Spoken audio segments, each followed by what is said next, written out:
also think that's actually great that you pointed to one of your other recent book, the Beyond Virtue, the politics of educating emotions, because when you're talking about the different tensions between, say, the local or the individual and the collective, and then also moral education and civic education, but a lot of times the emotions and the feelings they're not really as accounted for in those conversations.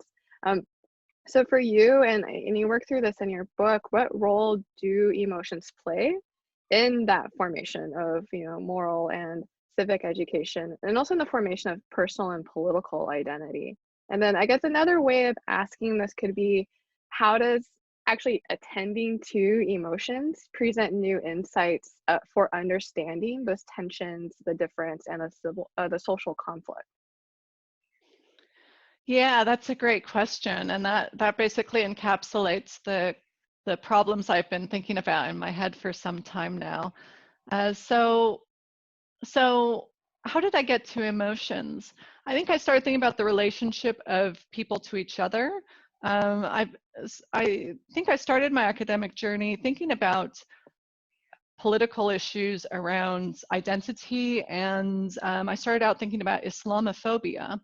And so that's a feeling like phobia should be fear, but it can also be twisted around into a kind of love. So this is something that Sarah Ahmed taught me, and she's probably the main person who's really influenced me at this point. And also in Beyond Virtue, I really rely quite heavily on work done by Megan Bowler on how emotions are political and they're part of education. So a lot of the tradition of liberal philosophers of education, especially coming from United Kingdom, there's this focus, really, there's still a focus there on autonomy. And so I did my master's degree in UK at Cambridge. So I think I was really influenced by that tradition when I first started doing research.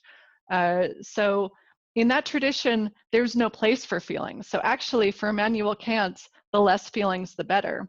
The issue there, and something that Megan Bowler points out, is there's really a neglect of the fact that there are emotions there, that a lot of the sort of traditional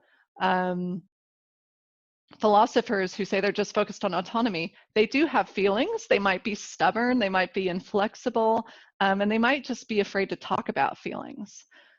So patriotism is also a feeling. It's a feeling of love of country. And so you see this really clearly in the United States in the last decade, is that love of country becomes twisted around as implying a fear of certain others.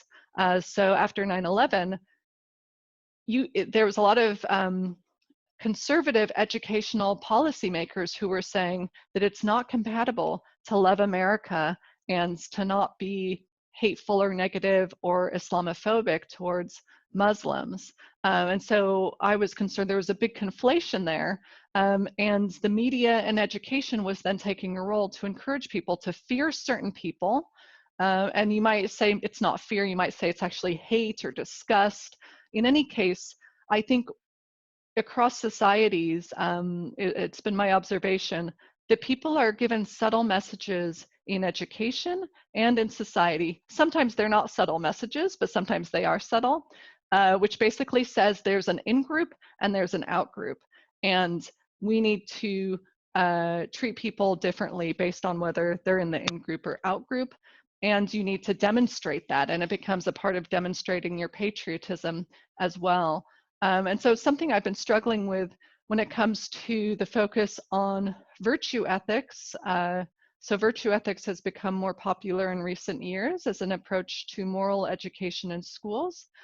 There's an issue there that it doesn't really think about different identities in society and also different identities in the classroom. So once I started boiling down into what's happening in classrooms, I became really fascinated with how people have different roles and relations to each other, and how different sort of identity markers make a difference in the classroom. And this is where there's a deep level of emotional education taking place that people haven't really been thinking about. So now there's really a contemporary push to teach about emotions, to teach for well-being and resilience and mindfulness and these sorts of things. And there's an assumption that education hasn't really been looking at emotions before, or has been focusing on academic emotions, as some psychologists call them, like just being curious or open. People have always been concerned that young people shouldn't be angry or sad because then they're not going to learn well enough. But now there's a concern that learning about emotions also helps us play a positive role in society. So in that context, I also became interested in how does that play out in an actual classroom situation. So what I want to argue is we don't normally have a curriculum around emotion. So similar to civic education, there's not a curriculum there, but if you look beneath the surface, there are things happening. So gratitude's very hot topic now. Young people definitely learn at school how to have gratitude. They learn to thank guests in the class, to thank people. So that's part of an education for gratitude. Then if you look at the next level down within a classroom sort of micro environment, people are also taught different lessons. And so this is an argument that I would make. If you survey different groups, if you survey men and women about how important gratitude is, so they did this research in the UK, they found that women think gratitude is more important than men do. Similarly, Christians tend to hold gratitude in higher regard than some other groups. So what I want to argue here is it's not like this natural biological feature of women or Christians that they're just naturally grateful. They're learning it. And I think what happens in schools is people have unconscious bias.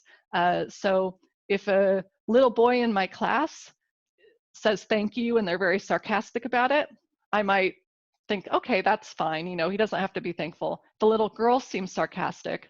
I might not be as nice to her. And then she might learn from that lesson. She might learn, oh, I have to really show my sort of deep, undying gratitude in order for my teacher to like me. So I want to argue that those things happen to people all the time, and that it happens differently here in Hong Kong compared to America, but it does happen in both places. And so I'm still exploring this issue. I loved writing the book Beyond Virtue and learning about it. And I'm still thinking about it all the time here in Hong Kong because Hong Kong's influenced by such a different tradition than the United States. So there's a lot of interesting things there and I'm still exploring them. I have a new project actually with a group of colleagues at my university. We're calling it VIEW, V-I-E-W, VIEW Lab, Virtues in Education, East Meets West.